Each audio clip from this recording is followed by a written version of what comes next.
வணக்கம். அமெரிக்காவின் கலிபோர்னியாவில் மாயமான இந்திய மாணவர் சாகேத் ஸ்ரீனிவாசையா ஒரு ஏரியில் சடலமாக மீட்கப்பட்டுள்ளார்.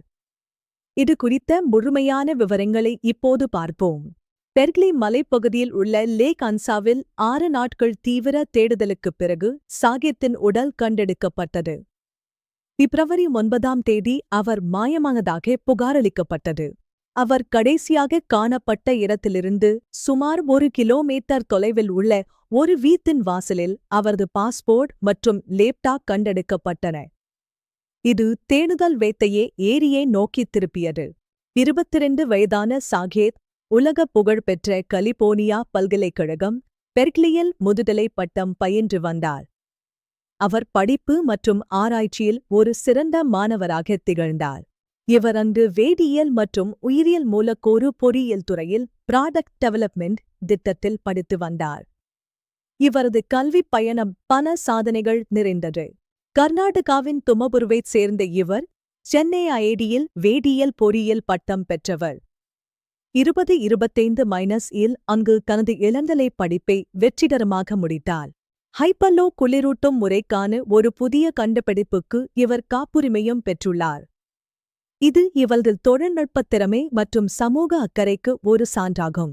சாகேத்தின் அரை நண்பர் பனீத் சிங் கடந்த சில வாரங்களாக சாகேத்தின் நடத்தையில் ஏற்பட்ட மாற்றங்களை சமூக வலைதளத்தில் உருக்கமாக பகிர்ந்துள்ளார். அதில் பல முக்கிய தகவல்கள் உள்ளன.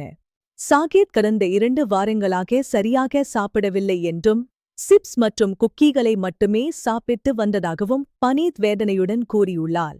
வழக்கமான உணவுகளைத் தவிர்த்து நொறுக்கு தீனிகளை மட்டுமே உண்டு வந்த அவரது பழக்கம் அவர் மன அழுத்தத்தில் இருந்ததைக் காட்டியுள்ளது. இது அவரது உடல்நிலையை பாதித்தது. ஒருமுறை சாகேத் குளியல் உடையில் வகுப்புக்குச் சென்றதைக் கண்டு நண்பர்கள் அதிர்ச்சியடைந்தனர். அதற்குக் கேட்டபோது தான் எதைப் பற்றியும் கவலைப்படவில்லை என்று அவர் விரக்தியுடன் பதிலளித்துள்ளார். அவர் யாரிடமும் அதிகம் பேசாமல் ஒருவிதமான மௌனத்திற்குள் தன்னைச் சுருக்கிக் கொண்டுள்ளார். இது அவரது நண்பர்களை மிகுந்த கவலையடையச் செய்தது. வாழ்வியல் எதிர்ச்சொல் மரணம் அல்ல, அலட்சியம்தான் என்று பனீத் தனது பதிவில் குறிப்பிட்டிருப்பது சாகேத்தின் மனநிலையை தெளிவாக விவரிக்கிறது. சாகேத்தை தேடும் பணியில் சோனார் கருவிகள், ட்ரோன்கள் மற்றும் சிறப்பு மூழ்காளர் குழுக்கள் என நவீன தொழில்நுட்பங்கள் பயன்படுத்தப்பட்டன. 6 நாட்களாக இந்த பணி நடைபெற்றது.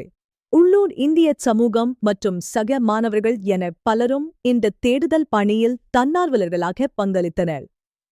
அவர்களது முயற்சி போற்றுதலுக்குரியது. சான் பிரான்சிஸ்கோவில் உள்ள இந்திய தூதரகம் இந்த விவகாரத்தில் அதிகாரிகளுடன் தொடர்ந்து தொடர்பில் இருந்து வந்தது. சாகேத்தின் மறைவுக்கு தூதரகம் ஆழ்ந்த இரங்கலை தெரிவித்துள்ளது.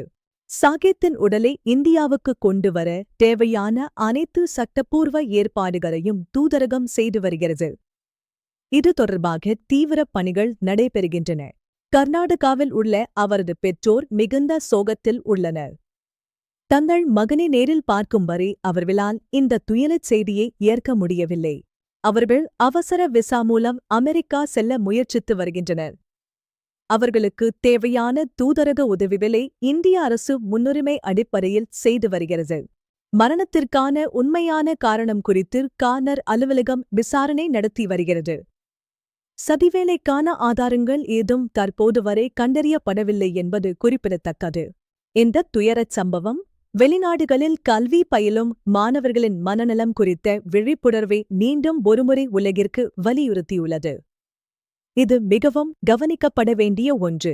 மாணவர்கள் தங்கள் மன அழுத்தத்தை பகிர்ந்து கொள்ளவும் உரிய நேரத்தில் நிபுணர்களின் உதவி பெறவும் தயங்கக்கூடாது. உதவி பெற பல வழிகள் உள்ளன. சாகேத் ஸ்ரீனிவாசையாவின் ஆன்மா சாந்தியடைய பிரார்த்திப்போம். இது போன்ற செய்திகளுக்கு எங்களுடன் இணைந்திருங்கள். நன்றி, வணக்கம்.